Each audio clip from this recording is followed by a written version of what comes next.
Good morning. Mark Carlisle of the Christ Church Video Team Ministry. I got a question for you.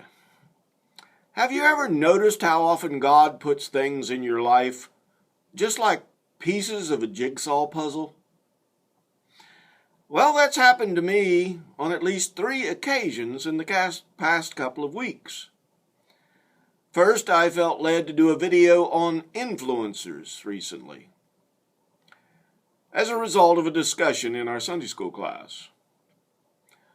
From that video, I was led to do a video on stickers or labels because of a member of our church who'd shared a thought on Facebook newsfeed.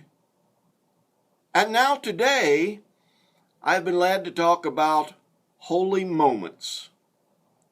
All puzzle pieces, all put together for a purpose. You might ask what led me to pick these topics. Well, actually, I'm always reading and searching for little treasures that God shares with me from my readings, my daily devotions, my discussions with others, and yes, occasionally even Facebook. It amazes me that God can use all kinds of things in our lives to help guide us. We have to have the ears to hear, which means we need to be listening. Then we have a choice. Once we hear, we have a choice of whether we share those things with others or just keep them to ourselves or do nothing at all. I was attending a Fuller Foundation meeting, previously known as Habitat for Humanity, the other night, and one of the board members gave everyone at the meeting a book entitled Holy Moments, written by Matthew Kelly. The next day I began to read the book and found nugget after nugget of treasures in the preface of the book that I felt should be shared with others. So here we go. The book begins with Once Upon a Time. Don't you just love that beginning? Are you feeling excited to see what's happening next? Well, once upon a time, there was a monastery deep in the forest. It was full of joyful monks, and their joy was contagious. People came from far and wide, seeking answers to their questions. The abbot of the monastery shared that people come seeking answers to the same questions that all men and women ponder. What are their questions? It's rather simple. They're asking, what should I do with my life? Am I wasting my life? Where do I find meaning? And how do I get the most out of life? However, over time, things changed at the monastery.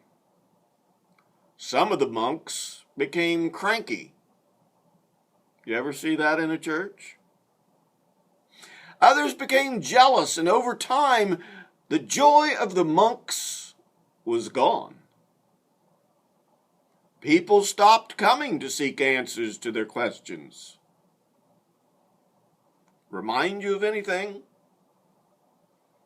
Are we seeking our answers in the world now instead of through God? It spoke to me about the church in the world today. More specifically, it spoke to me about my church. But now, for the rest of the story, as Paul Harvey used to say. The abbot of the monastery decided to go and visit a childhood friend to seek his advice on how to revive the joy of the monastery. So he left the monastery and traveled through the darkness of the forest.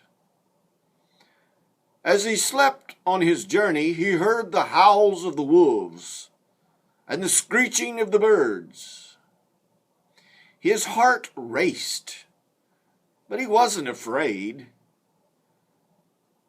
He feared more the torture of not finding life without meaning that had been at the monastery before. Finally, he reached his friend on the mountain, but before he could ask him a question, he was told to wait. Have you ever been told to wait? Are you as impatient as I am to just go ahead and do something? The two men walked peacefully through the trees, and suddenly before them appeared a clearing and a lake. The two men sat in awe of the beauty before them for over an hour. The sun was high in the sky, and the waters of the lake were still. The friend finally spoke and said, "A still pond reflects the sun perfectly." God is the sun.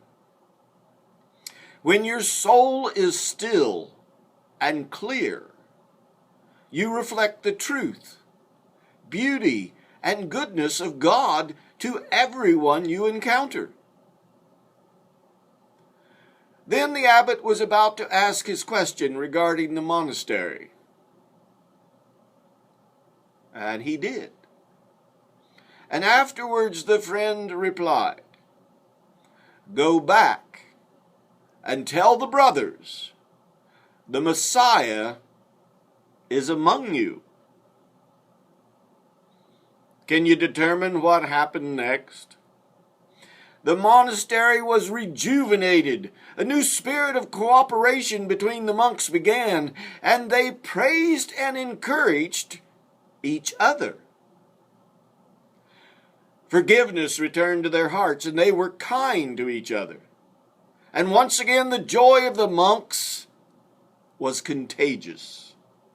People returned and brought their friends, and their friends brought friends. A visitor stated that the place had been transformed, but the abbot said, "No. The place is exactly the same. It's the monks who have changed. They started living as if the Messiah was among them."